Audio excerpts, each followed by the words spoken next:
Gusto mo bang magkaroon uli ng idea kung paanong lutuin ang eggplant o ang talong? Ito, tuturuan ko kayo. Bali ito puting eggplant siya, sariling tanim. O diba, pag may tanim may aanihin. So, hahatiin lang natin siya. Pagkatapos hatiin, i-slice ko siya ng paislan pero hindi siya diretso doon sa ilalim.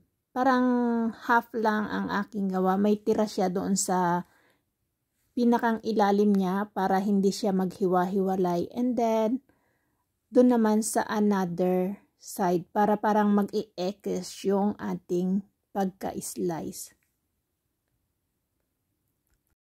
Ayan, after natin siyang gayatin or hiwain, so isi-set aside muna natin siya at tayo ay magpiprepare ng ating gagamitin sa pag-deep fry.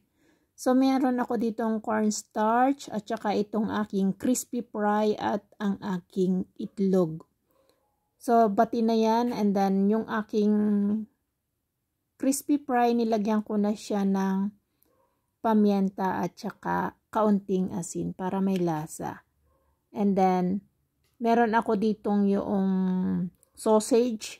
Chicken sausage siya na sarili ko siyang gawa. Ginawa ko yung chicken sausage kaya ganyang maputla. Pasensya na at nawalan ng dugo ang aking chicken sausage. And then, akin lamang siyang ibabalot sa talong natin. So, yung medyo napalalim yung aking pagkakagayat doon kaya medyo naghihiwalay. So after natin siyang ibalot, tusukin natin siya ng toothpick para hindi siya maghiwalay. So ganun lang ang ating gagawin, and then gawin din natin dito sa isa, ibalot na rin natin itong isa pa. So ganun pa rin ating tutusukin ng toothpick para hindi siya maghiwalay. Mas maganda yung dulo ng toothpick is meron siyang mahahawakan. Mas maganda siyang pagka ganon.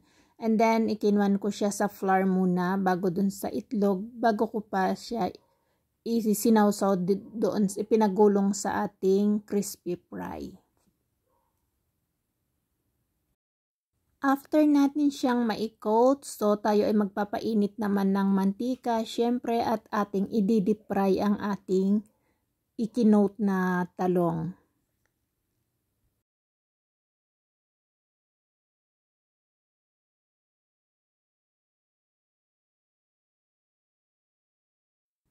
So, huwag masyadong mainit yung ating mantika para hindi siya kaagad masunog or mag-golden brown na hindi pa luto. Kasi pag nasobrahan is pangit naman. Mas maganda yung medyo golden brown lang. Kaya huwag masyadong mainit para hindi bigla ang pagkaka-brown niya.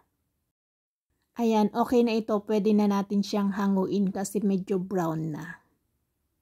Maliit lang itong aking lutuan kaya isa-isa lang ang aking pwedeng ilagay. Hindi siya pwedeng lagyan ng marami kasi maliit lang siya. Ako lang kasi ang kakain kaya hindi ko pwedeng damihan ang aking luto. Siyempre after natin hanguin, ilalagay natin siya sa isang plate na may table tissue or sa strainer para lumabas yung excess oil niya. And then, masarap siya pag may sawsawan. Ang sa akin is, sinubukan ko yung pure na ketchup. Masarap siya. And then, trinry ko din yung ketchup na sinamahan ko ng mayonnaise. Mas masarap yung ketchup with mayonnaise. So, yun ang suggested ko na gawin ninyong sawsawan. Yummy siya. So guys, thank you so much for watching. Hanggang sa muli po, may the God bless you. Bye-bye!